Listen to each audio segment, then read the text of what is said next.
This is Coach Mike Ryan from the Fastball USA Training Center. And now that the season is here, I want to know, are you going to be reacting to the season or do you have a plan? The problem I find with most players and families, they don't have a plan once the season starts, so they simply start reacting to the games that they're playing.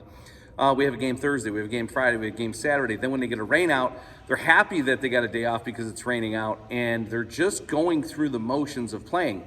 When I speak to most of my hitters, at both the youth hitters and the high school hitters, they'll tell you that they don't really get quality swings before a game or enough swings, meaning they're going to get some swings before the game probably, but it's not going to be like what they could do if they were training.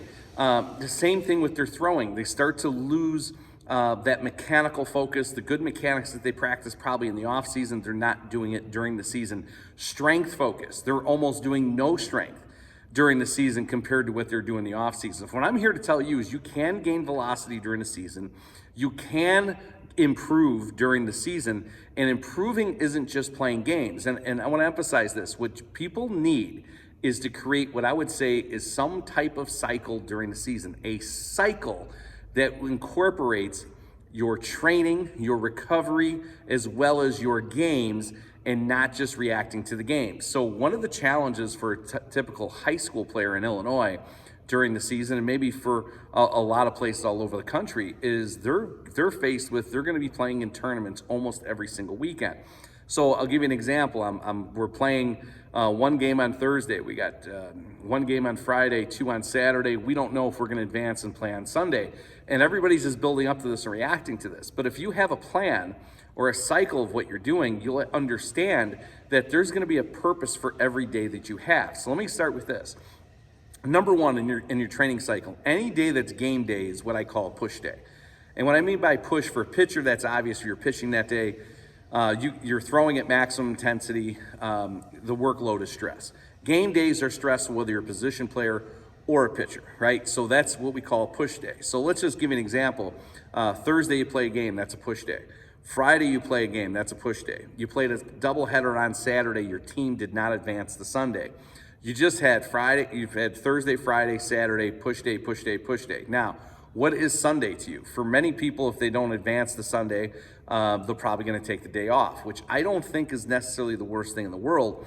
So creating a off day once a week during the summer, I think is a really good idea, is that there's going to be a day where I do very little or maybe even nothing at that point in time. So you just had a push day, a push day, a push day, and you may then go to an off day, okay? Now, the other part of in your cycle, I want you to think about having what we call a recovery day.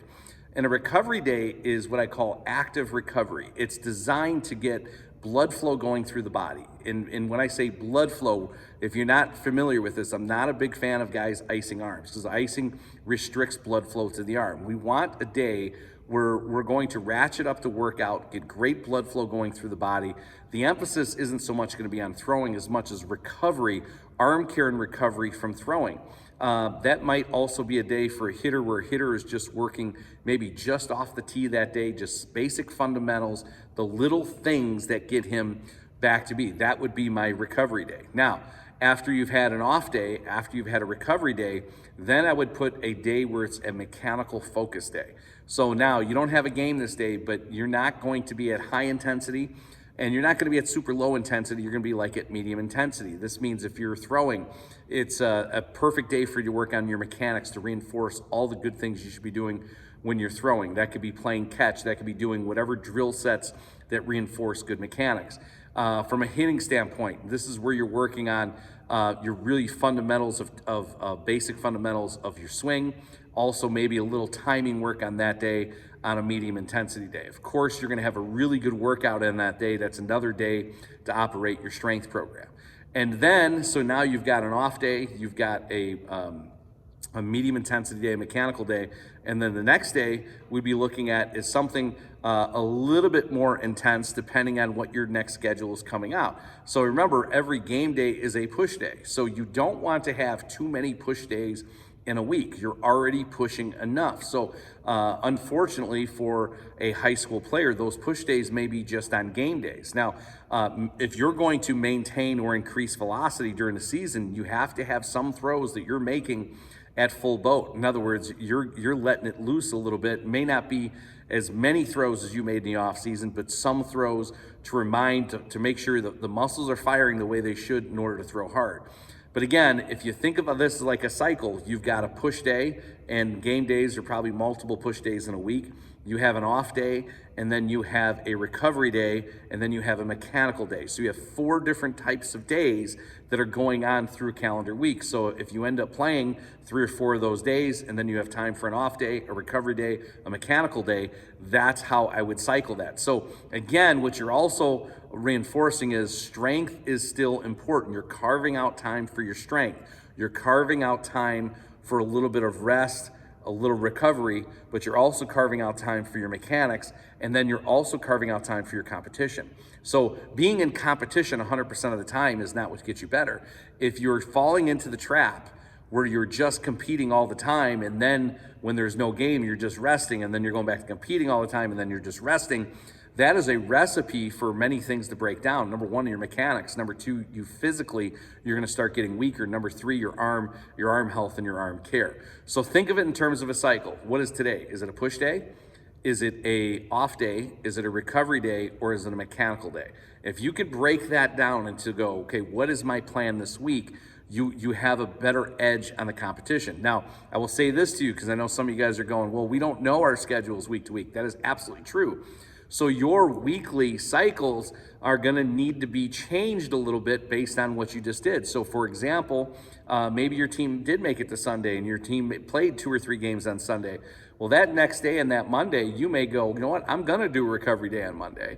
And then I'm going to take Tuesday off, Wednesday get back to my fundamentals, my mechanical day, and then on this week our schedule shows that we don't play till Friday, and then maybe I make another mechanical day on Thursday, and then we go play Friday, Saturday, Sunday.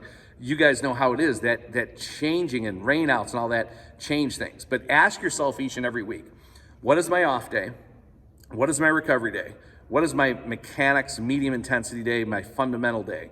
And what is my push day? And your push day, of course, is going to be your game day. So now this will be a little bit more specific for a pitcher versus a position player, but I'm looking this almost a little bit more through the lens of a position player, because with position players, if you're playing every day, or some of you two-ways guys, you're going to go pitch, you're going to go play short, you have to consider rest, recovery. You have to consider a day which is arm health related, having a day off, and you have to consider maintaining your strength. Because if you don't maintain your strength, and you don't pay attention to your arm care, and you don't pay attention to your mechanics, and you're just playing, that is a recipe for your arm not to feel very well. And when your arm doesn't feel well, or if it starts to get sore, or you get injured, that is directly relating your performance on the field. If you have any questions about this is Coach Mike Ryan at Fastball USA. Check out our website at fastballusa.com and figure out a way how to implement a cycle into your season. That way you're finishing the season as strong, if not stronger, than when you started it.